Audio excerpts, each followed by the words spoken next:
বানী ইসরায়েলের কাহিনী কি দেখুন তো। আমি একটা বানী ইসরায়েলের কাহিনী আপনাদেরকে শোনাই। আবু হুরায়রা রাদিয়াল্লাহু তাআলা আনহু বলেন, রাসূল সাল্লাল্লাহু আলাইহি সাল্লাম বলেছেন, লাম ইয়াতাকাল্লাম ফিল মাহদ ইল্লা সালাসা।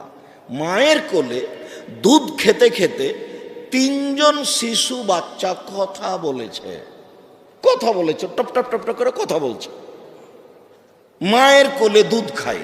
তার একজন হলেন ঈসা আলাইহিস সালাম। মায়ের কোলে কথা বলে, মায়ের কোলে দুধ খাচ্ছে, বলছে আমি নবী। অবাক কথা। মা তো বিপদে পড়ে গেছে, মায়ের তো স্বামী নাই, জাতিকে তো বুঝাতে পারবে না। জাতি তো দেখে বলছে ছি ছি ছি ছি ছি ছি রে, মারিয়ামের তো বাপ ভালো মানুষ ছিল, মারিয়ামের তো মা ভালো মানুষ ছিল। মারিয়াম একটা বদ মহিলা, অবৈধ সন্তান নিয়ে এসেছে গ্রামে। ছি ছি ছি ছি ছি, ওর কোলে অবৈধ সন্তান। আরে মারিয়ামের তো বিবাহ হয়নি।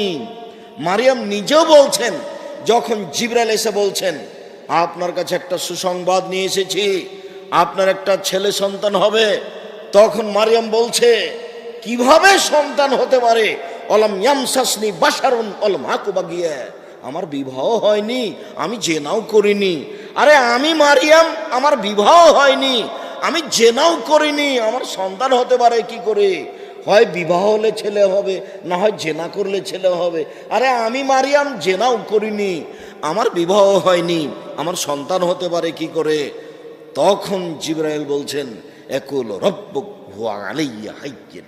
আরে শোনো, তোমার প্রতিপালক বলে বাপ ছাড়া ছেলে দেওয়া আমার কাছে কোনো ব্যাপারই নয়। আমি আল্লাহ বাপ ছাড়া ছেলে দিতে পারি। আরে বাপ মা ছাড়াই দিতে পারি, ও তো আদম। আদমের বাপ কোথায়? আদমের মা কোথায়? তো বাপ মা ছাড়াই তো দিতে পারি।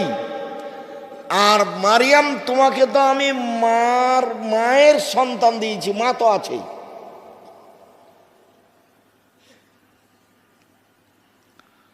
তো ঈসা আলাইহিস সালাম কোলে, মায়ের কোলে কথা বলছেন, আমি নবী, আমি ঈসা, আল্লাহ আমাকে নবী করে পাঠিয়েছেন। মায়ের কোলে দুধ খাচ্ছে, কথা বলছে।